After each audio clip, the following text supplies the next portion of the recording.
JKC खबर अब तक में आप सभी का स्वागत है। मैं हूं आपके साथ नीरू शर्मा। खबर अब तक में आगे बढ़ने से पहले आइए नजर डालते हैं इस वक्त की प्रमुख सुर्खियों पर।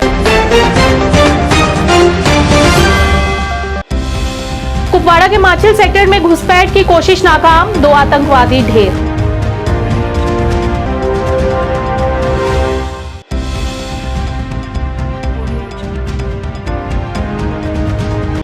जम्मू कश्मीर में चुनाव न कराने पर की सत्तारूढ़ सरकार की आलोचना और कहा कि जनता अब सरकार की योजनाओं से हो चुकी है अवगत।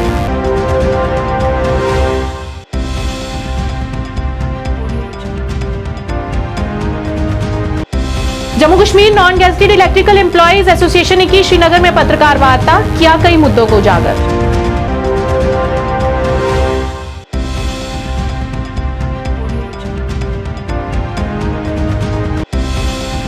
स्वच्छता अभियान के तहत central cooperative bank Magam Handwara में कर्मचारियों ने लिया स्वच्छता अभियान में भाग, किया लोगों को जागरूक।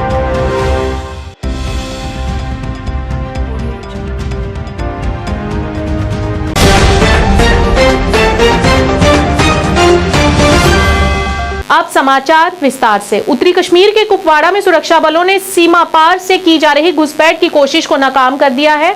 बताया जा रहा है कि कुपवाड़ा जिले के माछिल सेक्टर में 2 आतंकवादियों को मार गिराया गया है और ऑपरेशन अभी भी जारी है।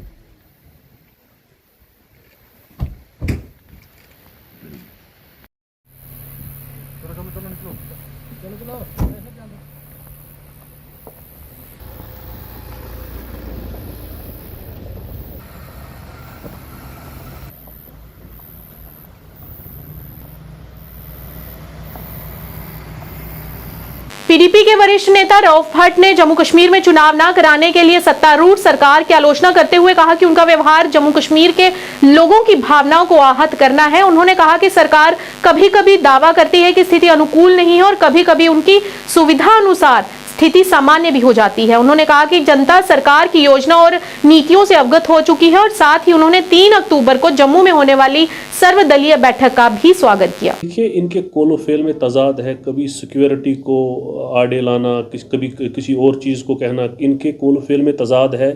अगर इनका ये कहना है कि हमने ग्रास रूट डेमोक्रेसी को यहाँ जो है परवान चढ़ाया है, तो आज इनका टेस्ट था कि अगर ये आज यूएलबी इलेक्शंस है, डीडीसी या बीडीसी इलेक्शंस यहाँ है, उनको डेफर करके इनका ये कहना कि आज सिक्योरिटी सिचुएशन जो है बड़ी ख़राब है।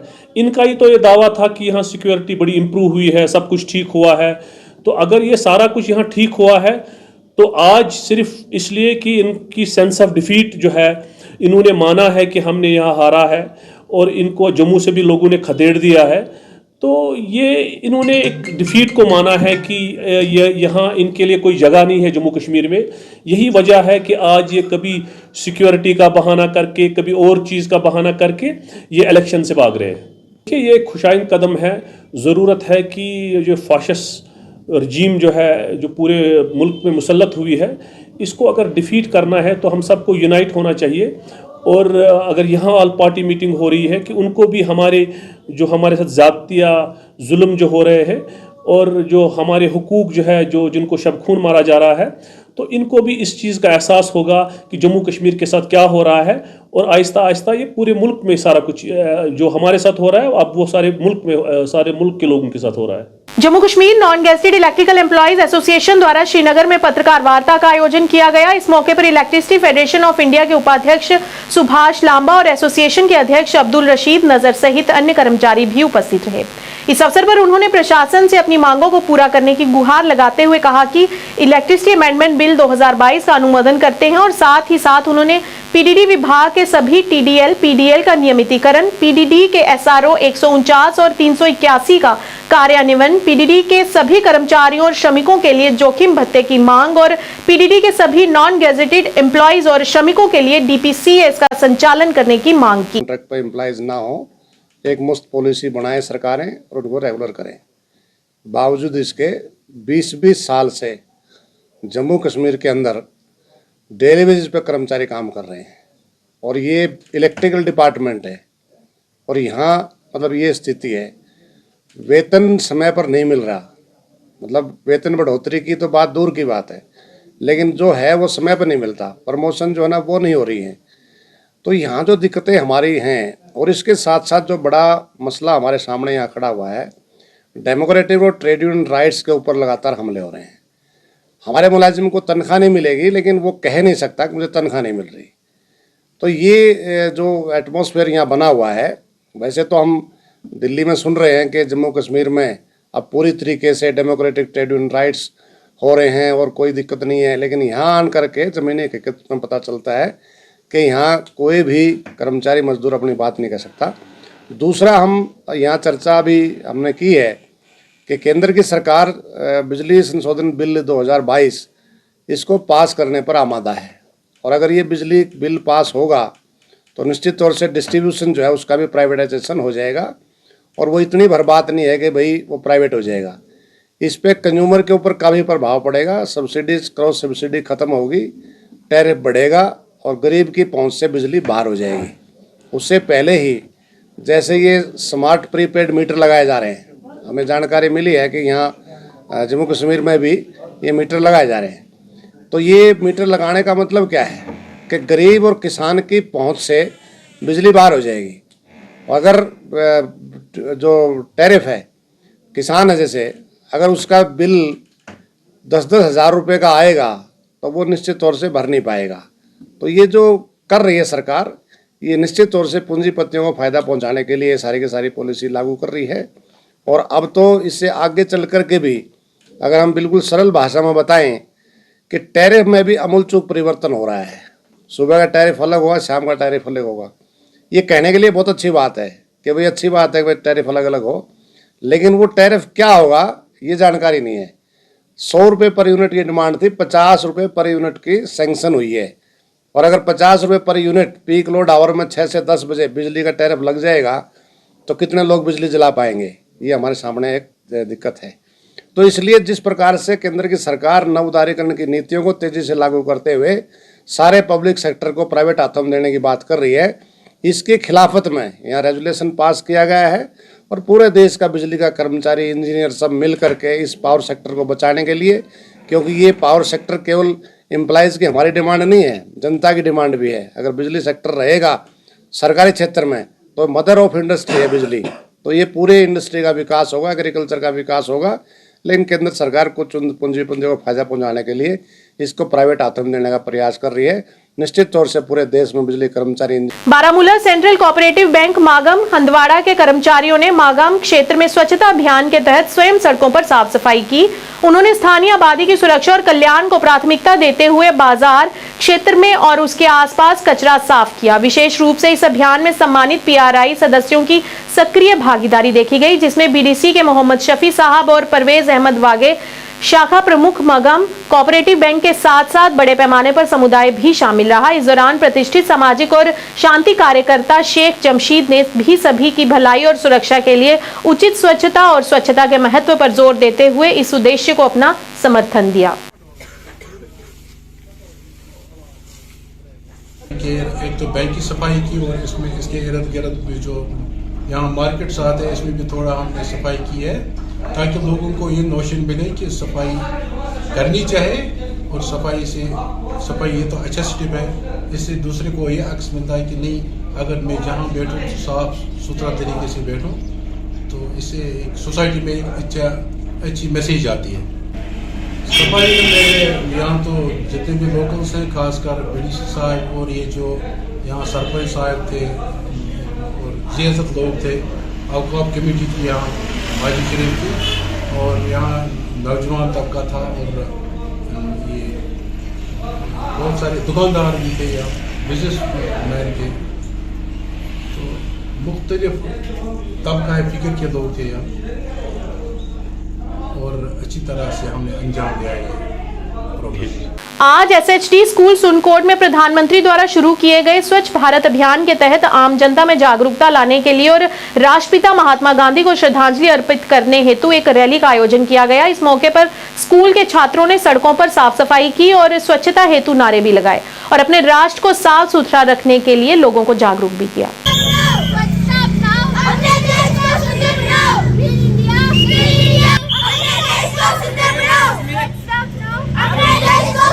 I am from SSD international school. I read in 7th class.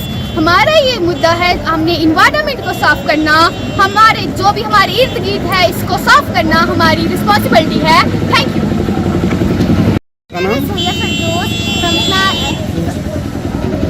My name is Surya Firdaus from class 3rd. My school name is SSD International School. आज की जो हमारी रैली है ये स्वच्छ भारत अभियान पे है। हमें अपने स्कूल्स के अपना नेशन अपनी रोड हमें साफ रखते थे। न साजिश थी न कोई जंग का ऐलान लिखा था, न साजिश थी न कोई जंग का ऐलान लिखा था। उसी मासूम सी आंखों में एक अरमान लिखा था, उसी मासूम सी आंखों में एक अरमान लिखा था।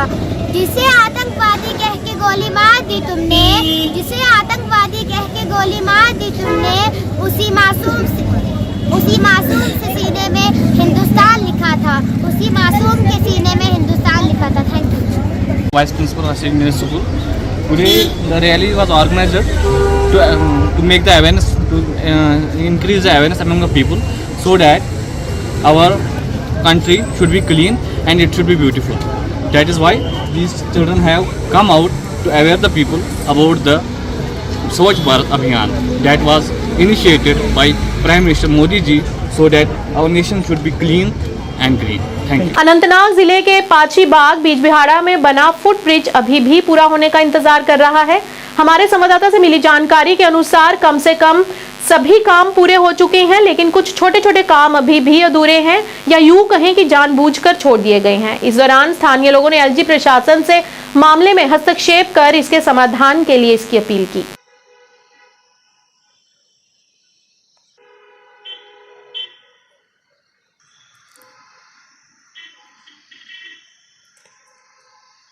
अनंतनाग के बिजबिहाड़ा कस्बे में पिछले 6 साल से एक ब्रिज को यहाँ पर फुट ब्रिज को तामीर किया है, मगर अभी तक आवाम के लिए उसको वाकफ नहीं किया गया। महकमा आर&बी की जानिब से अभी तक ये जो गफलतचारी यहाँ पर हुई है कि लोग इसमें गवर्नर इंतज़ामिया से अपील करते हैं कि इसकी एक इन्वेस्टिगेशन होनी चाहिए कि इस ब्रिज को अभी तक लोगों के लिए वक्फ क्यों नहीं किया गया है।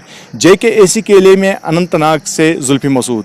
पीडीडी विभाग के पीडीएल टीडीएल द्वारा श्रीनगर में पत्रकार वार्ता का आयोजन किया गया। पत्रकारों को संबोधित करते हुए उन्होंने नियमितीकरण की मांग की और साथ ही कहा कि सभी टीडीएल पीडीएल को उनकी वरिष्ठता सूची के अनुसार उन्हें श्रेणियां दी जाएं ताकि वह भी अपना जीवन यापन अच्छे से कर सकें और अपने बच्चों को अच्छी शिक्षा देकर एक योग्य नागरिक बना सकें। उन्होंने कहा कि हम लगभग 20-25 वर्षों से काम कर रहे हैं और अभी भी हम बहुत कम ही वेतन पर काम कर रहे हैं। डिस्ट्रिक्ट कुलगामा से मैं पीडीएल टीडीएल यूनियन की तरफ से यहाँ बोल रहा हूँ।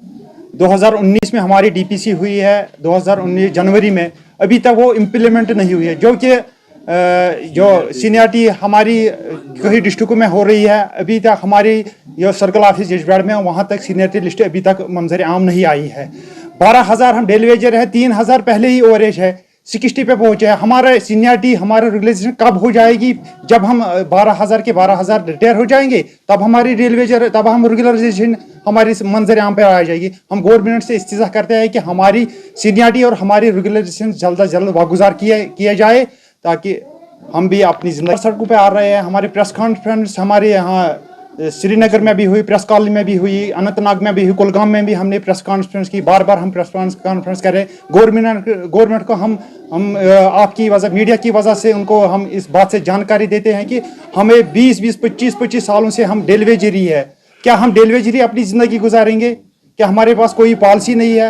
आप हमारे साथ, अगर आपकी पॉलिसी नहीं है आप हमें वाज़ेह कर दीजिए कि आपके पास कोई पॉलिसी नहीं है, हम घर में बैठेंगे।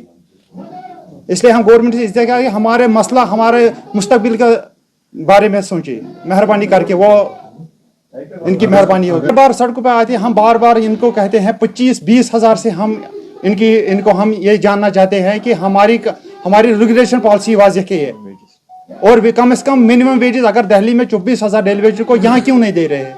यहाँ खाली 9,300 दे रहे हैं। उनसे हम टीएसओ मेंढर भारत भूषण की सेवानिवृत्ति पार्टी के अवसर पर एक भव्य कार्यक्रम का आयोजन किया गया। इस अवसर पर संबंधित विभाग के कर्मचारियों के साथ साथ बड़ी संख्या में वरिष्ठ नागरिकों ने भाग लिया और माला पहनाकर उन्हें विदा किया और सभी ने उन्हें उनके सेवानिवृत्त होने पर शुभकामनाएं दी।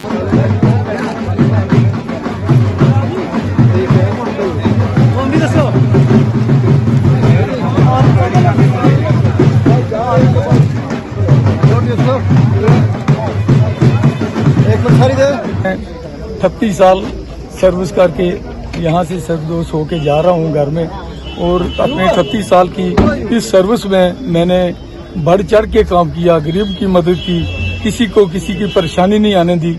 सबसे पहले तो मैं गरीब का ही काम करता था, किसी लीडर को तो मैं कभी मानता नहीं था।